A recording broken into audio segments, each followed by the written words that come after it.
আলহামদুলিল্লাহ, আমরা একটি অতি গুরুত্বপূর্ণ দর্শনীয় স্থান দেখতে এসেছি।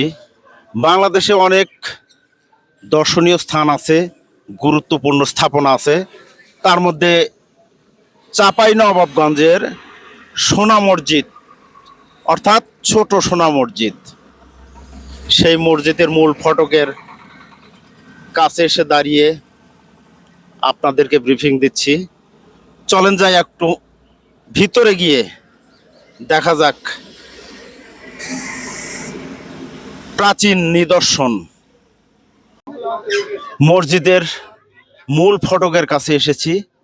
দেখেন, এখানে একটা সাইনবোর্ড দেওয়া আছে।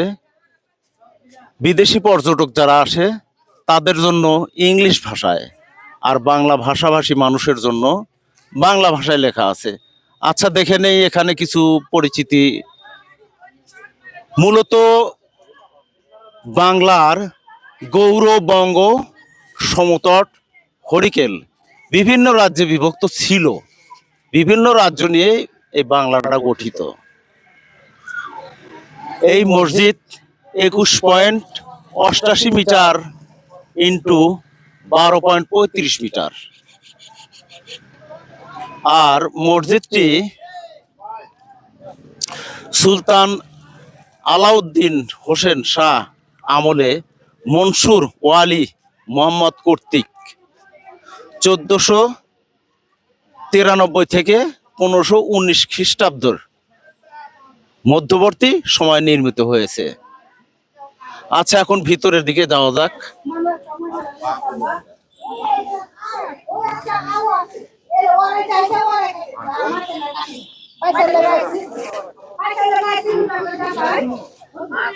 আমরা এখন মসজিদের মূল ফটকের সামনে দাঁড়িয়ে, এই যে দেখুন মসজিদের মূল ফটক, মসজিদের মূল ফটক।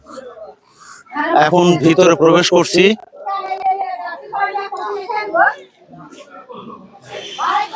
এই যে দেখুন মসজিদ,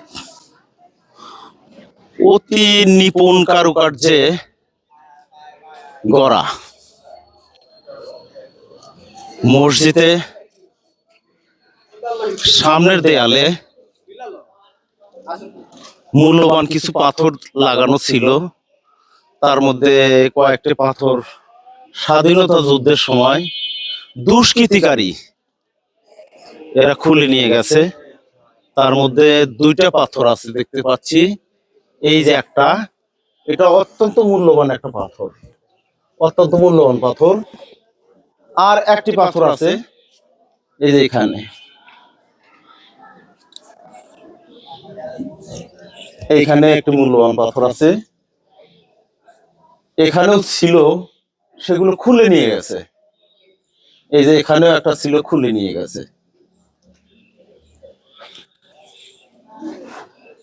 দেখুন, বর্তমান শিল্পের চাইতে প্রাচীন শিল্পী কত উন্নত। যুগ যুগ ধরে, শ বছর ধরে দাঁড়িয়ে আছে সেই সুলতানের মতো মাথা উঁচু করে। আচ্ছা, এখন ওই পাশে একটু ঢুকি।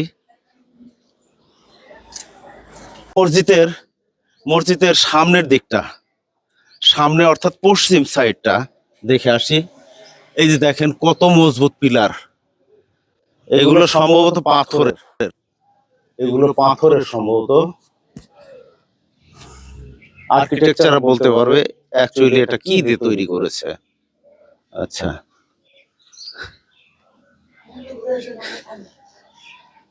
মসজিদের সুরক্ষিত দেওয়াল, কত ওষার, কত ওষার দেওয়াল। আগেকার আমলে সেই পাতলা ইটের, চুন সুরকি দিয়ে পাতলা ইটের গাঁথনি। এতেই বোঝা যায় বর্তমান শিল্পের চাইতে প্রাচীন শিল্প কত উন্নত।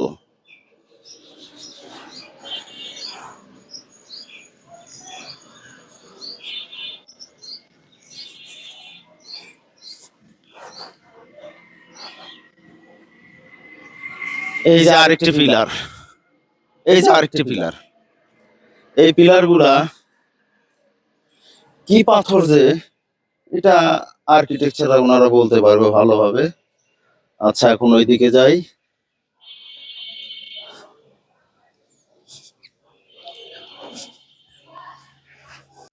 এই দেখেন উপর দিকে ছাদের থেকে নিচে পানি পড়ার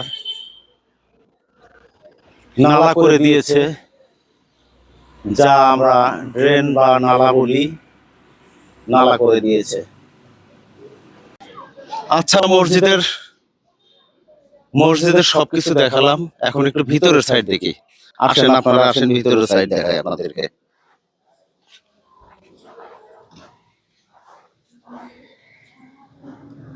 প্রাণটা একেবারে জুড়িয়ে গেল মসজিদের ভিতরে এসে।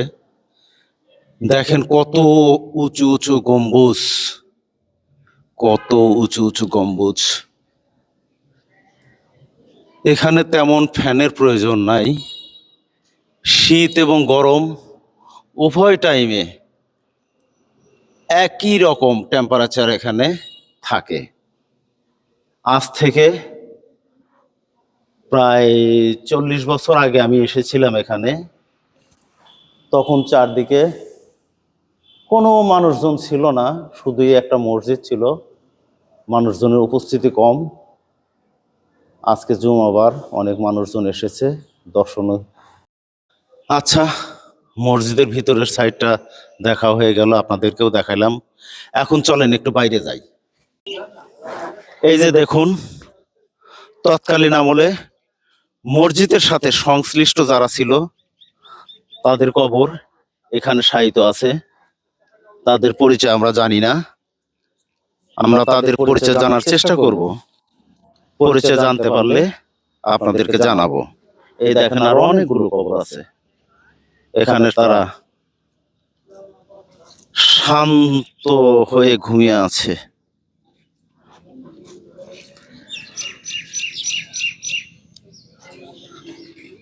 এই যে দেখেন আরো কবর আছে, হয়তোবা আশেপাশে আরো কিছু আছে, হয়তোবা তাদের ওইরকম ভাবে নির্দিষ্ট করে দেওয়া নাই।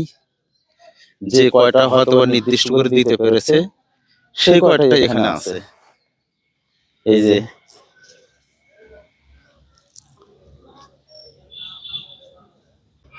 যে এখানে অজুখানা, পাশে আমের বাগিচা। সোনা মসজিদ সম্পর্কে যতটুকু আপনাদেরকে আমার তথ্য জানা ছিল জানালাম। এখন বিদায় মুহূর্তে আপনাদেরকে আন্তরিক শুভেচ্ছা ও সালাম জানিয়ে শেষ করছি। আসসালামু আলাইকুম ওয়া রাহমাতুল্লাহ।